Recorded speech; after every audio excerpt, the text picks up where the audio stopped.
Topic is the difference between Fayol and Taylor.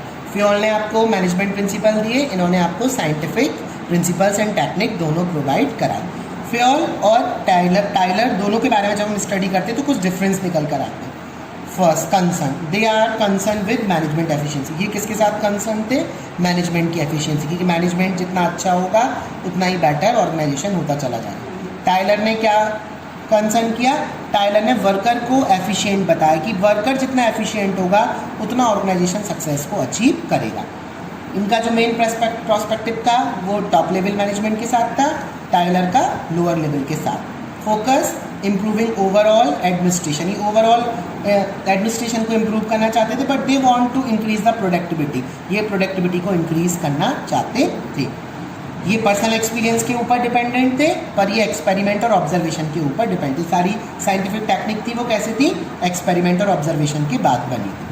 Accountability, the unity of command provide single accountability, unity of command single और accountability के लिए apply किया जाता है, जबकि functional foremanship multiple, सारे लोग उसमें आते हैं, किसमें? फंक्शनल फॉरमैनशिप में।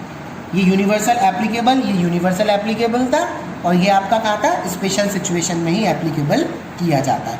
Next topic is advantage of scientific management. अब जो हमारी साइंटिफिक मैनेजमेंट थी उसके क्या क्या एडवांटेज थे? टाइलर ने जो साइंटिफिक मैनेजमेंट लिया था उसके क्या क्या एडवांटेज थे? Help in reducing the cost of production by eliminating all wastage. उन्होंने सबसे पहली बात ध्यान में दिलाई, सारे वेस्टेज को कैसे रिड्यूस किया जाए, कम किया जाए, जिससे कॉस्ट भी हमारी कम हो। अननेसेसरी कॉस्ट को कम करना, जिससे जितने हमारे वेस्टेज हैं वो ऑटोमेटिकली एलिमिनेट होते चले जाए। म्यूचुअल अंडरस्टैंडिंग और cooperation between the worker and management. दूसरा उनका मेन एडवांटेज क्या था?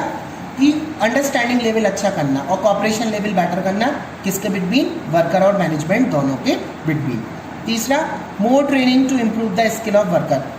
आप ज़्यादा से ज़्यादा ट्रेनिंग दीजिए, जब जैसे जैसे इन्वायरमेंट में रिक्वायरमेंट होती है उसके अकॉर्डिंग वर्कर को ट्रेनिंग दीजिए, जिससे उनके स्किल्स भी बेटर होते चले जाएंगे। Fourth point, improve efficiency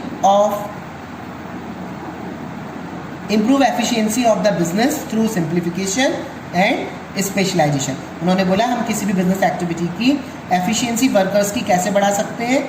simplification और स्पेशलाइजेशन। ये मैं आपको पहले ही प्रिंसिपल्स में समझा चुका हूँ।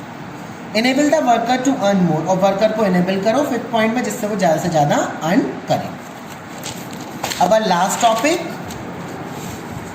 Modern scientific technique.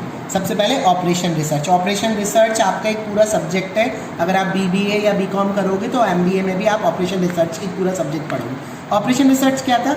It was develop during the second world war. जब सेकेंड वर्ल्ड वार हुआ था उसके बाद इसको डेवलप किया था to optimize the deployment of war. Means war में जो लड़ाई हुई थी उसमें हमारी क्या क्या चीज़ें नुकसान हुई थी, तो वहाँ हम बेस्ट मेथड देखते हैं कि किस तरीके से हम बेस्ट मेथड अप्लाई करें, मिनिमम कॉस्ट में मैक्सिमम प्रोडक्शन लेकर आना। ये किसका पार्ट था? ऑपरेशन रिसर्च का मेन मोटिव था। उसमें हम टेक्निक्स फाइंड आउट करते थे, which one is the better technique. Second, lean manufacturing. Lean manufacturing भी आपका एक साइंटिफिक टेक्निक है, modern scientific technique. This technique focus on reducing the 7 waste. उन्होंने जो 7 वेस्ट होते हैं जब हम किसी भी चीज़ का प्रोडक्शन करते हैं, उन 7 वेस्टों के बारे में बताया। एक तो ओवर प्रोडक्शन नहीं होना चाहिए, ओवर प्रोडक्शन, वेटिंग टाइम नहीं होना चाहिए, किसी भी चीज़ की वेटिंग नहीं हो, समय पे चीज़ें बनती चली जाएँ। ट्रांसपोर्टेशन कॉस्ट क्या पड़ रही है, प्रोसेसिंग में क्या टाइम लग रहा है, गुड्स एक प्लेस से दूसरे प्लेस पे, एक गुड्स बना उसकी दूसरी प्रोसेसिंग हो रही है, तीसरी प्रोसेसिंग हो रही है, मीन्स रॉ मटेरियल है, वर्क इन प्रोग्रेस है, फिनिश गुड्स है, semi finish goods, that is the processing. Motions, inventory, scrap और प्रोसेस, इन 7 चीज़ों के ऊपर जो टेक्निक बनी उसको लीन मैन्युफैक्चरिंग नाम दिया गया।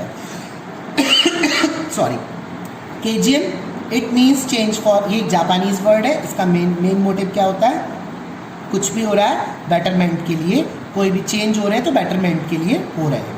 It is daily activity which eliminate the hard and difficult task. ये एक डेली एक्टिविटी थी। अगर कोई टास्क बहुत हार्ड है, बहुत डिफिकल्ट है, वर्कर्स नहीं कर पाएंगे तो उसको किस तरीके से सिंपलर करना, उसको कैसे एलिमिनेट करना, ये हमारा केजीएम का पार्ट था। सिक्स सिग्मा हमारी एक नई टेक्निक है, आपने देखा होगा बहुत, 6 सिग्मास के बारे में अगर किसी बच्चे ने सुना हो। It refers to improve the efficiency by reducing the quality variations. जैसे मैंने एक एग्जांपल दिया था कि एक कंपनी थी अमेरिका की, वो 200 पेपर बनाती थी, 200 से उन्होंने 20 पेपर बनाने शुरू किए, 2000 से 200 पेपर बनाने शुरू किए। क्यों?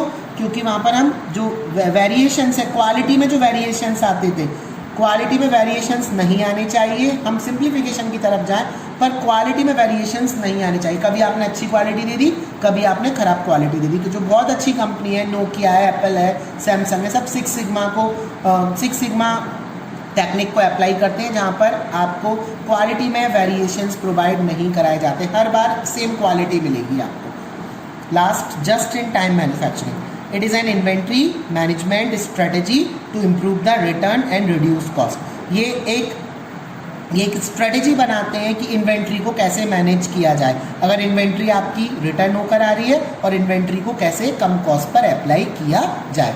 That's all, your chapter is also and. Thank you very much.